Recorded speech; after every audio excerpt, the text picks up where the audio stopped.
Well, I don't really want to take this apart because it's so good right now, and I've got it pretty well dialed, and I love this truck. But the whole point of it was to buy it and turn it into a bouncer. So these are the bouncer parts. I've pre-painted them, so they should go together pretty quickly. And I want to have it for the Iowa RC Outlaws campout that starts tonight. I'll get some video at Red Rock with it climbing and just running some obstacles. I'm not going to go through a full build for it. I'm just going to show you a couple things that I feel like are important that may not be in a different video.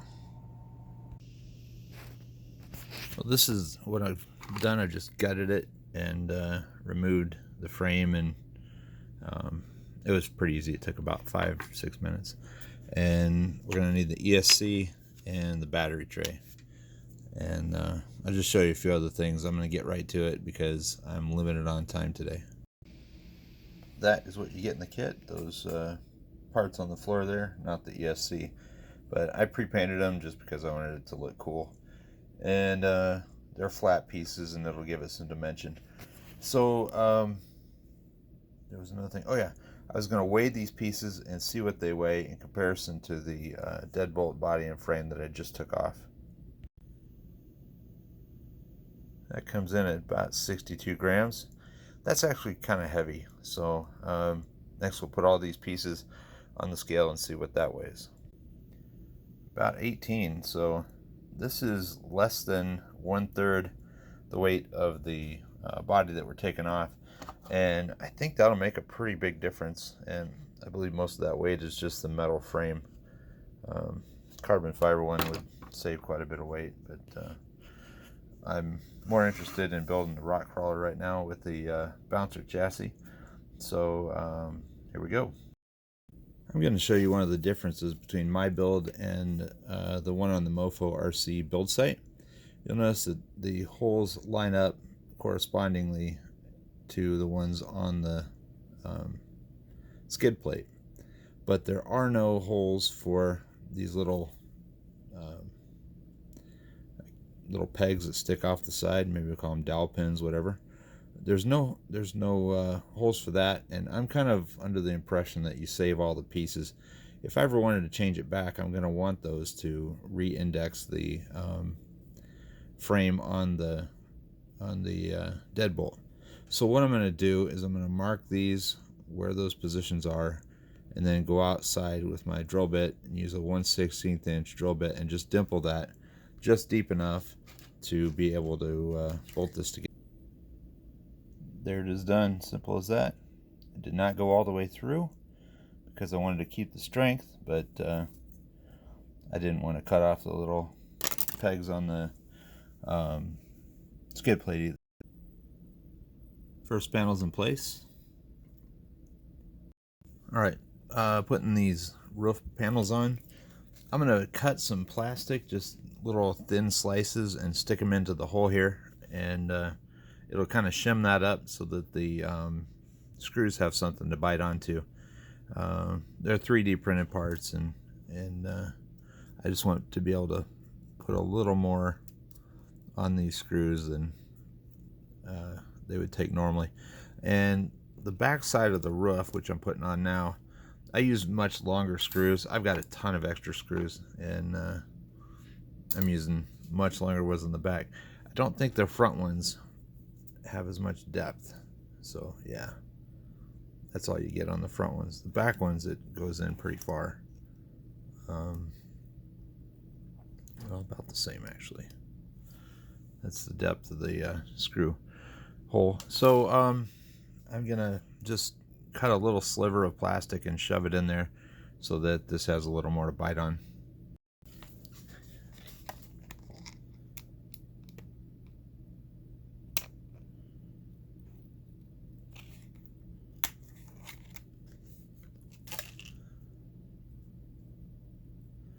Probably cut that in half again. It doesn't need much.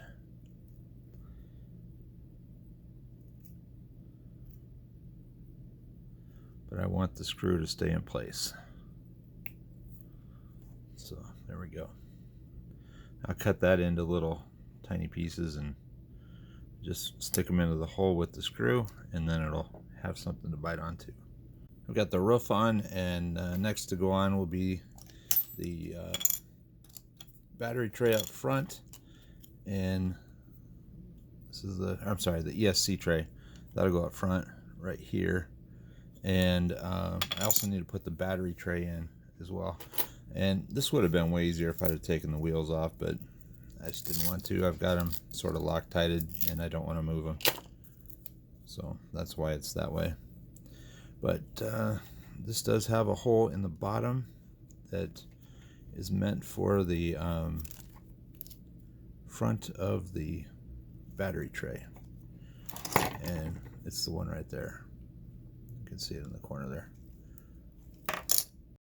I just removed the battery strap from the cage because it was kind of getting in the way.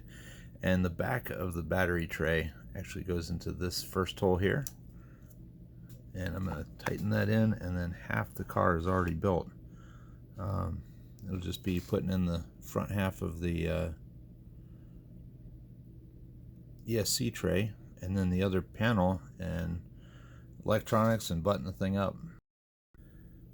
Alright, I've got a kind of a weird cross section going. I've got the car half built, and you can see how it's sort of coming together. I haven't hooked the shocks up yet, but the right side suspension links are all put together. And just so you can see it on this side, I've got the battery tray bolted to the side. I've got kind of an ugly looking servo wire, but forget about that. I'll clean that up later. I've got the tray bolted on, and this is the battery area. We go in there, and it's going together well. I like it. Next thing to do is just bolt this half on, and then put the cross braces in, and it'll be buttoned up. I just wanted to show you something. Like I said in previous videos, whenever I'm putting one of these together with 3D printed parts, I'm always real gentle with them. And when that piece there seats against fully against that, I stop. I don't torque it down. I had to use a tool to put it on. I probably have to use one to get it off. Do not torque those down. They'll tear right through if you do, and you won't be happy. So just gotta do a few more things. I'll have it right. Alright, there's one thing I've already seen I'm going to change, and that's this piece here. I'm running the Deadbolt front links, and it's hitting pretty heavy. That's the thing I didn't like about the E1, is you can't run a Deadbolt with it because the front suspension on the C10 already gets into the nose on that one, and I shaved that back at kind of an angle with the Dremel tool. I'm going to go ahead and do the same thing with this one, and if I get into the ESC case a little bit, I don't care. Alright, situation report. I could not get these screws to work on the side, so what I did was I got the Emax mounting screws, and they're a little bit bigger diameter, and they work perfectly. You don't have to shim anything. They go in tight, and I really like that. It's going to make a solid connection. No more coming apart. So just a couple more screws to put in, and this thing will be done. Well, other than this nasty wire. And I may just leave it like that for this because I'm running out of time before the crawl. And oh, another thing I did, the MoFo RC, you're gonna hate seeing this, but I took my Dremel tool and I just hacked that out. And the reason being is I want to use a Deadbolt front suspension, and there just isn't clearance for it. So I chopped it up. But nothing in my RC collection is sacred, so that happens. Sorry about that. This headlight mount is really clever. I've always tried to figure out how to mount headlights on my buggies, and never really could do it very well until recently, and it involved chopping a whole bumper up. But this one just goes right on top of the servo like that, and it's kind of a standalone. You just put the bulbs through there. This should be a standalone product by itself, but I would recommend maybe tightening it up a little bit and moving it so they are a little bit farther forward, and for an Emax, because that's what I'm running, and I had to modify it to get it to go over that. But I think that's a super clever design. It should be adjusted and sold separately, because that's just a cool thing. That's a good headlight mount. When I say sold separately, I meant offered separately, not as a separate thing. But I would move them forward, just have these brackets go forward and then up, and that's a clever thing. I like that.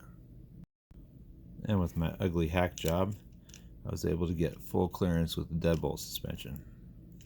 I am using it on the highest front setting though, and the reason I'm doing that is because I dropped over 2/3 of the weight of the body off of this rig here, so I figure it can take a little bit higher CG and not tip over, because the effective weight on the bottom is higher now than it in proportion to what it was prior to doing this mod. So fantastic. I can't wait to go drive it.